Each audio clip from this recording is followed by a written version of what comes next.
Take up the shield of faith with which you can extinguish all the flaming arrows of the evil one. Our enemy, devil, will send arrows against our head, that is, doubts, thoughts.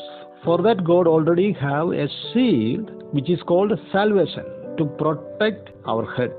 But there are other arrows, flaming arrows, that is temptation, fear, burdens. So we have faith already God given, that is a small shield. It is enough for our beginning time. But as we go forward to achieve more souls, to do great things for God, we need to take up heavy shield of faith. So we need to spend more time with the Word of God. We need to hear more from God. We need to read more from the Bible. After that, we will get enough strength to carry a big shield of faith.